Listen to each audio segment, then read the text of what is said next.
This is the end of Mali News. Bear stay with us for the guest of the week.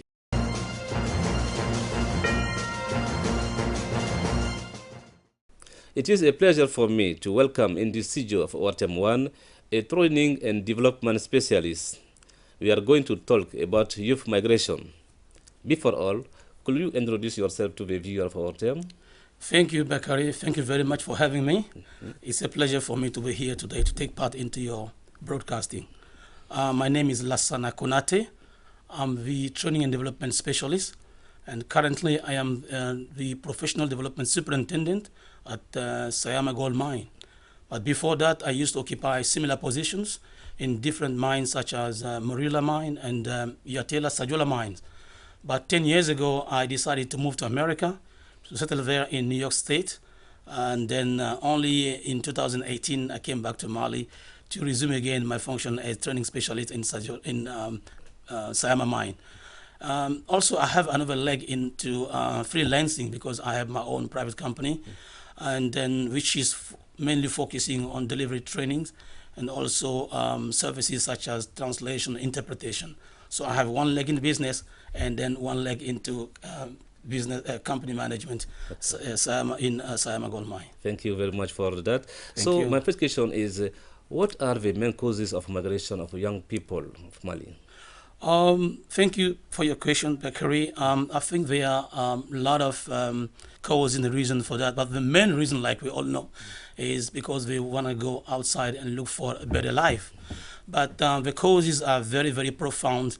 We all know that in our countries, there is extreme poverty. People are really poor, and there is a lack of job and lack of job opportunity, and then also lack of access to basic social services such as healthcare, such as food assistance, all these things. So the youngsters are most of the time tempted to go abroad to look for a better life so that they can, in return, support the family back home. So yeah, this can be some of the reasons why our Malian young people take a risk to go to die on the sea, on the ocean, also to die on the desert, just to go and find means to help family back home. Okay, Yeah. so you have been immigrated to United States for 8 years. So what experiences did you get? Oh, thanks for this question. I think I got a lot of experience there. Positive experience because I learned a lot. We used to say in Bambara that if you go to adventure, then it looks like you go for university.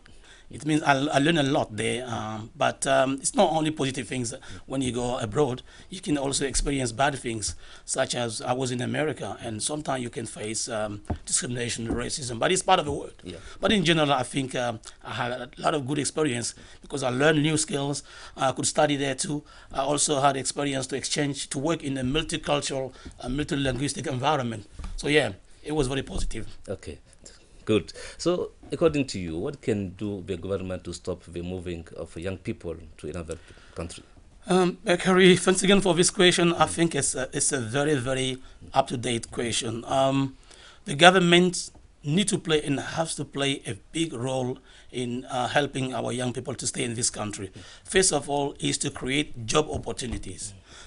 Second of all is to give them access to at least the basic social services, like healthcare, for example, like subsidize, for example, project. If a youngster has a project, for example, the government need to come in to help so that at least the young people can have a framework and have some means to realize a project, for example. So these things are not done. And most of the time, if you're suffering inside the country, what do you think? Or if I go outside, I can help my family. And also the good examples are here. Most of the time, the youngsters or the people who migrate abroad at least are able to find means to subsidize or to find means to sustain the family back home. So that's why I think the government need to play a big role is to help create jobs, job opportunity, and also create social services to help families, young people, all people, every citizen of this country, Okay. to make the country lovable and livable. Okay, so you have an experience immigrated. So what message do you have for young people to stop moving? I have a big message for the young people. Going abroad is good. Trying to have means to support, sustain your family back home is good. But it is not worthy to take some risk. I would not like them to go to die on the sea, or to die on these makeshift boats there, or to die on the desert. If you want to go abroad, try to get a visa. If you want to go to America, you want to go to Europe, try to have a visa.